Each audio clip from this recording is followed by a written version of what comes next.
This is The Clan, new Argentinian biographical crime film by Pablo Trapero. Won the Silver Lion at Venice, and it was put forward as Argentina's nomination for the Oscar last year. It wasn't nominated, but it was put forward. So it's obviously the best Argentinian film of that year, according to the Argentinian Film Board people. Story is of the Puccios. It's a real life drama. Family from Buenos Aires in Argentina. They kidnapped 4 people and killed 3 of those people in the 80s. Quite a big story at the time. I didn't know anything about it before the film. Feel like I know a decent bit now. I've done a bit of reading up, and it's it's rough. It's an odd one. Basically, it's all set in the aftermath of the Falklands War, so there's a lot of deep political stuff going on as well. Sort of a lot of archive footage fed through it of speeches and of all that kind of stuff following the war. The father of the family, Archimedes, has been working for the state's intelligence services in that war, and obviously became unemployed when that war finished. And he needed some way to support his family, some way to get money to keep the income ticking. What do? You kidnap people and hold them to ransom and get money from the ransom. Progression. It is, yeah. It seems fair. Seems fair enough, yeah. Don't knock it till you try it. He seems like a reasonable and well-adjusted kind of guy. Yes, he does. So he's got a whole family that are kind of, some of them are involved, some kind of reap the benefits of this kind of extra bit of money. So he is very...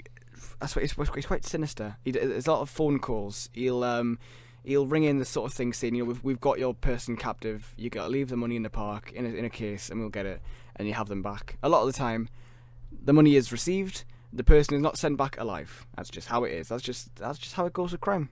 It doesn't always work out. Crime pays. The eldest son of the family is called Alejandro. He's very popular. He's a very promising rugby player, and he is used. His popularity is exploited pretty much to kind of find people who he socialises with who've got money. They always go after wealthy targets. Obviously, the most money they can get as possible, and he finds himself very deep in something that he kind of doesn't want to be involved in as such. He's just kind of. It's part of the family. It's a family business. Hey, family business. It's The Clan. So there's obvious comparisons to Goodfellas. The soundtrack has got a similar kind of sound to it. The same sort of dry tone to it. It's not got the same humour tone of Goodfellas, I don't think. It's quite a lazy comparison, really. A lot of people have done it, though, and I'm doing it as well. I'm a lazy person. What can I say? It's a really great performance from Guillermo Francella as Archimedes. He's you can tell that he doesn't want to do what he does, but because he is doing it, he's very good at it. He's a criminal, boss. He's very top notch, and he's very manipulative, especially his own family, which makes him even worse. I think if you're that manipulative with your own family, that must mean you're a pretty bad person, pretty rotten egg. There's a really great tracking shot that you'll see in the trailer where the camera starts at the dinner table with the family. It's all nice and innocent fun. Well, doing homework, not really fun, but it's certainly not where it gets to. Whereas the camera goes through the house, up the stairs, kind of goes through a few different rooms, and then ends with the bathroom where they've got somebody held captive, tied up, screaming for their life, and he chucks something in there just to sort of keep them occupied. And it's the way it juxtaposes the kind of family life that the money's being put towards and how he's getting the money is it's effective. It's very effective. The whole film has that sort of grisly nature to it, particularly the very end of the film, which I don't want to. I had it ruined for me. I was reading a review that said what the ending was, but they're not wrong. It's very effective, very impactful, and it leaves your jaw dropped. It's quite a note to finish on.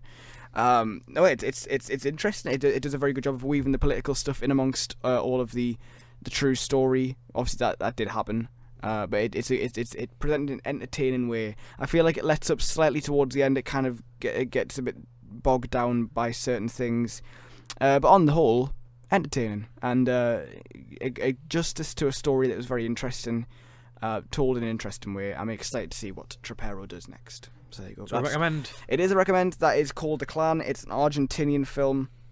It's on the Tyneside Cinema now. I know they're very keen to push it. It's part of their new Spotlight brand, where they kind of put the spotlight on certain kinds of films that are informative and are very interesting, intriguing kind of films. This is the first film under that branch. So there you go. Answer their wish. Go and